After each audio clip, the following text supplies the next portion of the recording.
जळगावच्या रावेर तालुक्यात हळदीच्या काढणीला वेग आलाय। तालुक्यातील शेतकरी हळद काढणीच्या कामात व्यस्त आहेत। गेल्या वर्षीच्या तुलनेत हळदीच्या उत्पादनात घट झाली आहे। अमरावतीमध्ये तुरीला 7,550 रुपये शासकीय दर असताना खुल्या बाजारात कमी दराने खरेदी। खुल्या बाजारात तूर आता 6,700 ते 7,000 रुपये दराने खरेदी सुरू आहे। गोंदियामध्ये औषधीयुक्त पलाश बहारला। पलाशच्या फुलांचा उष्माघातापासून बचाव करण्यासाठी वापर होतो। साताऱ्यातल्या हणबरवाडीमध्ये पाणी योजनेच्या पहिल्या टप्प्याचं जलपूजन संपन्न। कराड मसूर पूर्व दुष्काळी भागासाठी हे धरण आहे आणि आमदार मनोज घोरपडेंसह नागरिकांच्या हस्ते जलपूजन झाले। राज्यात उष्णतेची लाट पुढील 5 दिवस राज्यातील तापमान स्थिर राहण्याची शक्यता आहे। विदर्भ आणि उत्तर महाराष्ट्रात कमाल तापमान 40 ते 41 अंशांवर। अमरावती जिल्ह्यामधील 56 प्रकल्पांमधील जलसाठा 46%वर। यंदा जिल्ह्यातील नागरिकांवर पाणी टंचाईचं संकट ओढवण्याची शक्यता आहे। परभणीच्या पूर्णा शहरातील स्टेट बँकेच्या एटीएममध्ये कॅश नसल्यानं नागरिकांची हेळसांड। ग्राहक सेवा केंद्रातून कॅश काढण्याची नागरिकांवर वेळ।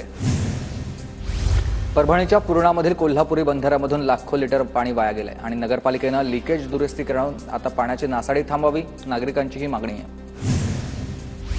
गोंदिया जिल्ह्यात नियमित अनियमित वीज पुरवठ्यामुळे पिकं करपलेली आहेत। नियमित 10 तास वीज पुरवठा केला जाईल, आमदार जयकुमार बडोले यांचं शेतकऱ्यांना आश्वासन। सोलापूरच्या मंगळवेढ्यामधील बठाणमध्ये क्षमतेपेक्षा जास्त वाळू उपसा होत असल्याचा आरोप होतोय। भाजप खासदारांच्या निकटवर्तीय व्यक्तीला टेंडर। ठाकरेंचे शिवसेनेचे उपनेते शरद कोळींचा आरोप। वाघदर्डी धरणामधून मनमाड शहराला पाणीपुरवठा करणारी मुख्य जलवाहिनी फुटली आणि जलवाहिनी फुटल्यानं लाखो लिटर पाणी वाया गेलंय। शिक्षण संस्थेचे भ्रष्टाचार प्रकरणी जळगावमधील काँग्रेस पदाधिकाऱ्याला अटक। काँग्रेसच्या ओबीसी सेलचे प्रदेश पदाधिकारी अशोक खलाने अटकेत आहेत। गडचिरोलीमध्ये नियमांचं उल्लंघन करणारी 91 आपले सरकार केंद्र बंद। 91 केंद्रांचे परवाने कायमस्वरूपी बंद, तर जिल्हाधिकाऱ्यांचा हा निर्णय। साताराच्या खंडाळामध्ये हनी ट्रॅपमध्ये अडकवून डॉक्टर आणि त्याच्या कुटुंबियांना 1 कोटी खंडणीची मागणी। खंडणी मागणाऱ्या 2 युवकांना शिराळा पोलिसांनी सापळा रचत जेरबंद केलंय।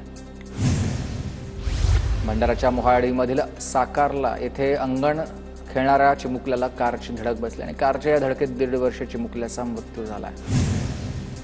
भंडाराच्या धानोरीमधील 35 जनावरांच्या मृत्यू प्रकरणी गोशाळेच्या संचालकांवर कारवाई। आरोपींची न्यायालयीन कोठडी रवानगी करण्यात आली आहे। सोलापुरात कोयत्याचा धाक दाखवून लुटमार करणारी टोळी जेरबंद। रिक्षातून जाणाऱ्या व्यक्तीला कोयत्याचा धाक दाखवून 1,20,000 रुपये लुटले होते।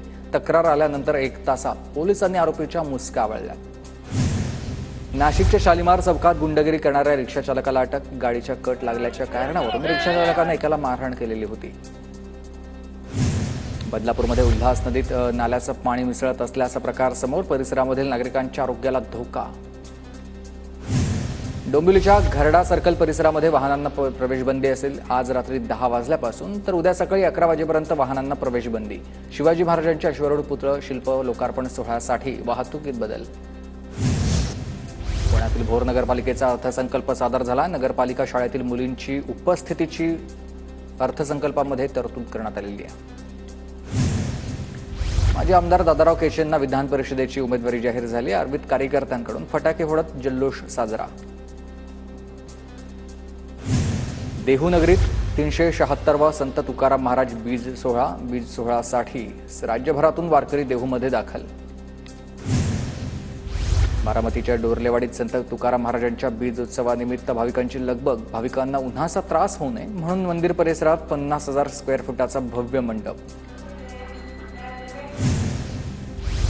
बारामतीच्या डोरलेवाडीत संत तुकाराम महाराजांच्या बीज उत्सवाला खासदार सुप्रिया सुळे आणि योगेंद्र पवारांची हजेरी। दोघांनीही कीर्तन ऐकत हरिनामाचा गजर केला।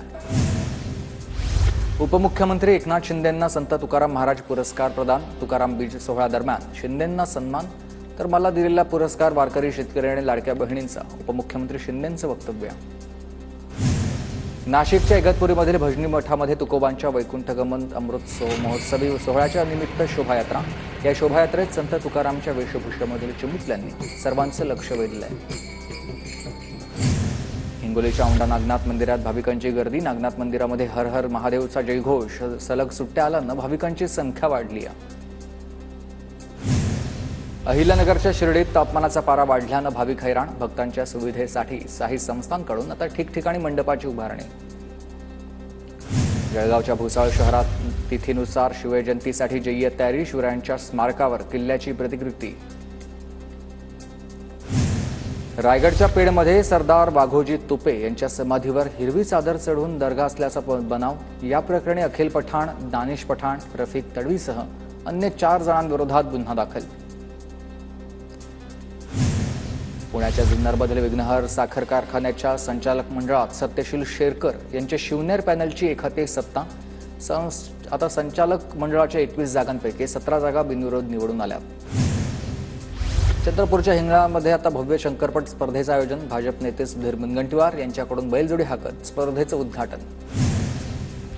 चंद्रपूर जिल्ह्यात राज्यात सर्वाधिक तापमान. जिल्ह्यामध्ये 42°C इतक्या तापमानाची नोंद. उन्हाच्या कडाक्यानं नागरिक हैराण. वाशिम जिल्ह्यात उन्हाचा पारा वाढलाय. तापमानाचा पारा 38°C. नागरिकांना काळजी घेण्याचं आवाहन. उन्हाची तीव्रता वाढताच राज्यातल्या धरणामधील पाणी पातळी खालावलेली आहे आणि राज्यातल्या सुमारे 3000 मोठ्या आणि मध्यम आकाराच्या धरणांमधील पाणीसाठा 52.91%वर 2 ते 3 महिन्यात भीषण पाणी टंचाईचं सावट निर्माण होण्याची शक्यता आहे.